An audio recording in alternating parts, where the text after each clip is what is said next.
that she was pissed with him.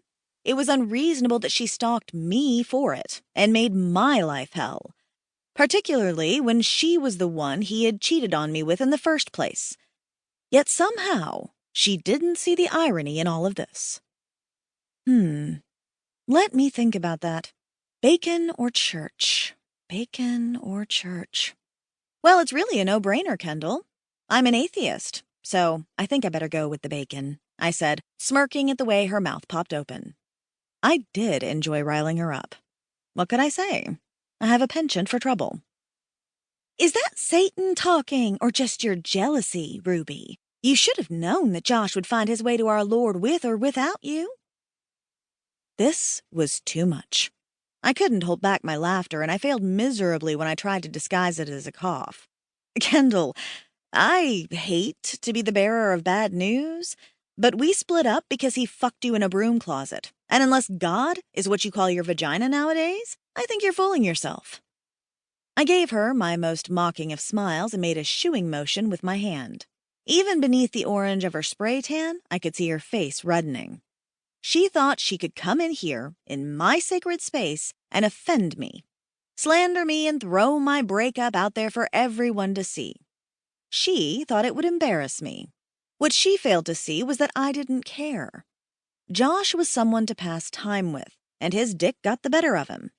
As a half-succubus, it wasn't my nature to believe in love. Not when the heart could be swayed by a pretty face and a 3-minute fuck. Kendall's anger seemed to intensify. She put on a saccharine smile as Martha came around the corner carrying my bacon and coffee, but I didn't miss the look in her eyes. Bless your heart, she sneered, turning on her heel. I breathed a sigh of relief, but it was a second too early. Her foot came out and caught Martha's black sneaker before I could say anything. Next thing I knew, heat flamed my chest as the coffee splashed across my maroon sweater. It wouldn't burn me, but she didn't know that. Martha caught herself, but the damage was already done. My bacon lay on the table, soaking in a puddle of coffee that was dripping into my lap. Her white apron and yellow shirt smeared with grease and coffee, Martha spluttered, "I'm so sorry about that, Ruby. Can I—" "It's okay, Martha," I said, glaring at Kendall. The bitch had returned to her seat where 3 other Stepfords sat, each blonde and almost impossible to tell apart. They wore the same impossibly pleasant smiles with their impossibly perfect makeup. Kendall had strength in numbers and gave me a little wave for show as she took her seat. I saw red. Standing from my seat, I hastily helped Martha clean up the mess. She kept repeating to me, "She's not worth it, Ruby." Not that it mattered.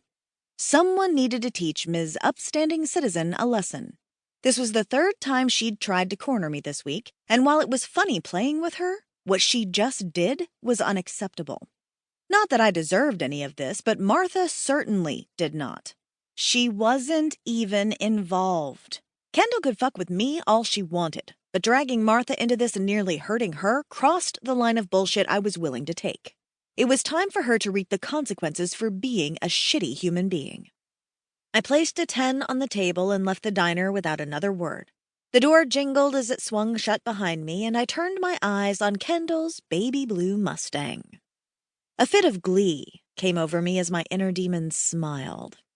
I went to my car and grabbed the baseball bat and a lighter I kept in the driver's side door. Josh should have warned you what happens when you play with fire. Chapter 2. You broke the windows and set her car on fire. It blew up. How do you deny that when we have 29 witnesses that saw you? The officer leaned back in his seat, rolling his eyes.